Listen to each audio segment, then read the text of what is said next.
샬롬, 말씀과 함께하는 귀한 날 기도하고 시작합니다. 사랑하는 주님 감사합니다. 말씀 앞에 있는 것 행복한 일인 줄 믿습니다. 오늘도 말씀과 함께 나를 우리를 가르쳐 주십시오. 예수님의 이름으로 기도합니다. 아멘. 어제는요 우리가 역대하 2장을 함께 나누었습니다. 솔로몬 왕이 성전 건축을 딱 마음을 먹고 그리고 준비하는 모습, 일꾼도 준비하고 자재도 준비하는 그런 모습을 함께 살펴봤어요. 오늘은 드디어 역대하 3장 1절부터 17절까지 이 말씀을 통해서 솔로몬이 그 거룩한 성전 건축을 시작합니다. 어떻게 시작했는지 또 성전 건축이 어떤 의미가 있는지 얼마나 아름다웠는지 오늘 본문이 말해주고 있거든요. 3장 1절부터 17절 말씀 귀 기울여 한번 듣고 오겠습니다. 제3장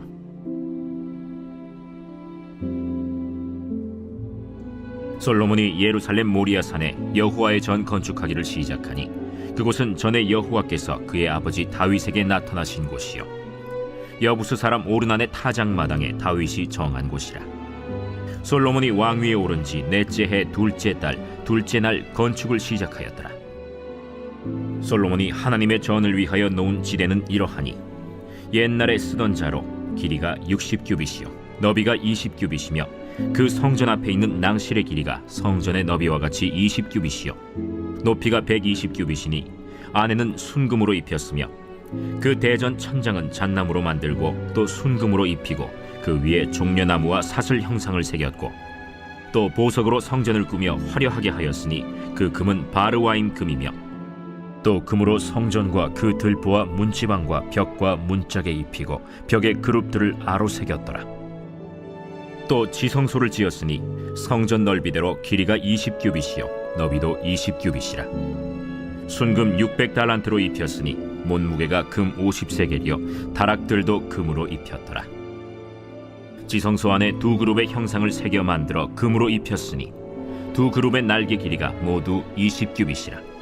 왼쪽 그룹의 한 날개는 5규빗이니 성전 벽에 닿았고 그 다른 날개도 5규빗이니 오른쪽 그룹의 날개에 닿았으며 오른쪽 그룹의 한 날개도 5규빗이니 성전 벽에 닿았고 그 다른 날개도 5규빗이니 왼쪽 그룹의 날개에 닿았으며 이 두 그룹이 편 날개가 모두 20규빗이라. 그 얼굴을 내전으로 향하여 서 있으며 청색, 자색, 홍색 실과 고운 배로 휘장문을 짓고 그 위에 그룹의 형상을 수놓았더라. 성전 앞에 기둥 둘을 만들었으니 높이가 35규빗이요 각 기둥 꼭대기의 머리가 5규빗이라. 성소같이 사슬을 만들어 그 기둥 머리에 두르고 석류 100개를 만들어 사슬에 달았으며 그 두 기둥을 성전 앞에 세웠으니 왼쪽에 하나요 오른쪽에 하나라. 오른쪽 것은 야긴이라 부르고 왼쪽 것은 보아스라 불렀더라.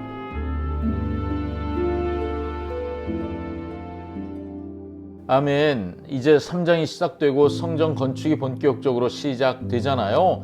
1절은 성전이 지어진 장소가 어디인지를 명확하게 밝히죠. 솔로몬이 예루살렘 모리아산에 여호와의 전 건축하기를 시작했다고요. 모리아산이랍니다. 여기가 어디라고 소개하고 있죠? 전에 여호와께서 그의 아버지 다윗에게 나타나셨던 곳, 여부스 사람 오르난의 타작마당, 다윗이 정한 곳, 거기가 어디라고요? 모리아산이라고 말하고 있습니다.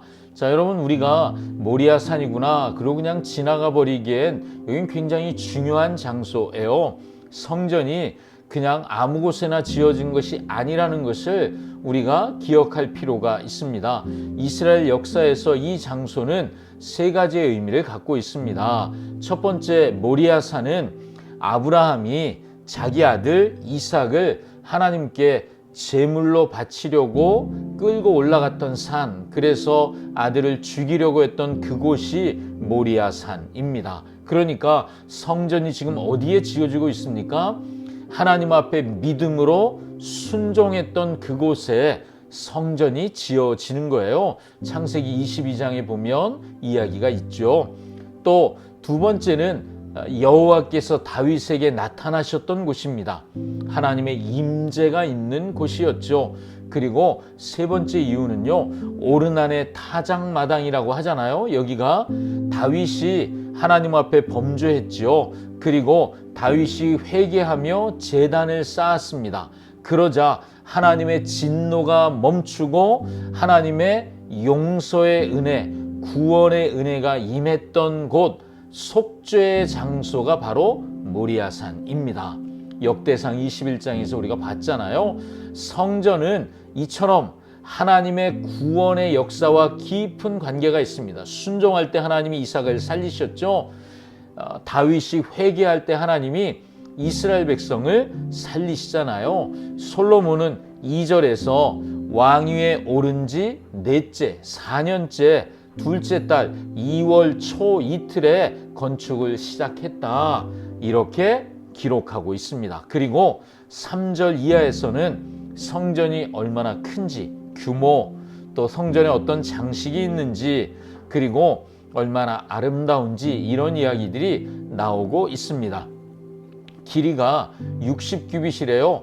27m쯤 되는 거예요. 너비가 20규빗, 약 9m입니다. 이게 본체예요. 그 앞에 낭실, 현관이에요. 현관은 높이가 120규빗, 높이가 54m예요. 굉장히 높은 거죠. 그리고 눈에 띄는 것은 성전 안팎이 다 순금으로 입혀졌다고 4절, 5절, 8절에 강조하고 있습니다. 대단했겠죠? 벽에는 그룹들의 형상, 하나님을 예배하는 천사들의 형상을 아로 새겼습니다. 7절이죠. 지성소 안에는 금으로 입힌 거대한 두 그룹, 이 천사들이 마주해서 날개를 펼쳐서 지성소를 감싸고 있는 형태, 이게 10절부터 13절까지 얘기하거든요. 또 청색, 자색, 홍색 실, 고운 배로 휘장을 만들었습니다. 그리고 거기에도 그룹이라고 하는 천사를 수놓았습니다. 이 모든 것을 기록해 놓은 이유는요, 하나님의 지극히 거룩하시고 영광스러운 임재가 있는 곳이잖아요. 그곳이 얼마나 아름다웠는지를 시각적으로 볼 수 있도록 지금 표현하고 있는 거죠. 그리고 마지막에 15절부터 17절은 성전 앞에 두 기둥이 세워지잖아요. 그 기둥이 높이가 35규빗이에요. 16m. 기둥 하나가 16m예요. 어마어마하죠. 이 기둥들은 아름다운 사슬, 또 100개의 석류 이런 것들이 장식이 되었는데 이름이 특별하죠. 오른쪽 기둥은 야긴, 왼쪽 기둥은 보아스. 야긴과 보아스 이렇게 이름 붙였습니다. 야긴은 이런 뜻이래요. 그가 세우실 것이다. 보아스는 그 안에 능력이 있다. 이런 뜻이랍니다. 그러니까 솔로몬의 성전 건축이 그가 세우실 것이다. 하나님의 능력으로 세워진다. 솔로몬의 힘, 솔로몬의 재주, 그것으로 세워진 것이 아니라 하나님이 하신 일이다. 이것을 기둥에 이름을 붙이며 딱 명시하고 있는 것이죠. 오늘 우린 본문에서 두 가지 묵상의 포인트를 볼 수 있습니다. 하나는 하나님의 영광을 위한 최고의 헌신이 있구나 하는 것을 보게 됩니다. 솔로몬은 하나님의 임재가 머물 곳을 가장 귀하고 가장 아름다운 것들로 장식하고 꾸미잖아요. 금, 보석, 나무, 최고의 목수들, 이게 다 최고를 동원합니다. 우리가 하나님께 드리는 예배, 우리의 헌신, 이것은 어떠해야 한다는 것입니까? 우리의 가장 좋은 것, 가장 귀한 것, 그것을 하나님께 기꺼이 드리고 싶은 마음, 그 마음이 있어야 한다는 거죠. 여러분, 오늘 여러분 안에 하나님께 이것을 다 기꺼이 드릴 마음이 있으십니까? 이게 우리가 묵상해야 할 한 가지예요. 또 하나는 하나님의 임재, 그거 참 거룩하고 대단하구나, 영광스러운 것이구나. 그리고 거기에 하나님의 빼놓을 수 없는 은혜, 구원의 은혜가 있구나 하는 것을 기억해야 합니다. 성전이 지어진 모리아산이 어떤 곳이라고요? 죄인을 향한 하나님의 심판이 멈춘 곳입니다. 구원이 시작된 곳입니다. 성전의 화려함 너무 좋죠. 그렇지만 기억해야 할 중요한 사실, 그것은요, 물리적인 아름다움 뒤에 하나님의 임재, 구속사적인 의미, 그런 것들이 거기 담겨 있다는 거예요. 여러분, 오늘 묵상에서 꼭 기억하십시오. 다윗이 회개하고 무릎 꿇은 그곳, 하나님의 용서가 거기서 시작됐잖아요. 그곳, 하나님은 그곳에 하나님의 성전을 짓게 하셨습니다. 내가요, 하나님 앞에 나아가 내 죄를 회개하고 돌이키는 그곳이 하나님의 은혜가 시작되는 곳입니다. 내 삶에 언제 은혜가 시작돼요? 내가 하나님 앞에 무릎 꿇고 나의 연약함을 인정하고 주님 도와주십시오. 그때가 하나님의 은혜가 시작되는 때입니다. 기도하겠습니다. 하나님, 역대하 3장을 통해서 솔로몬 성전의 아름다움을 보게 됩니다.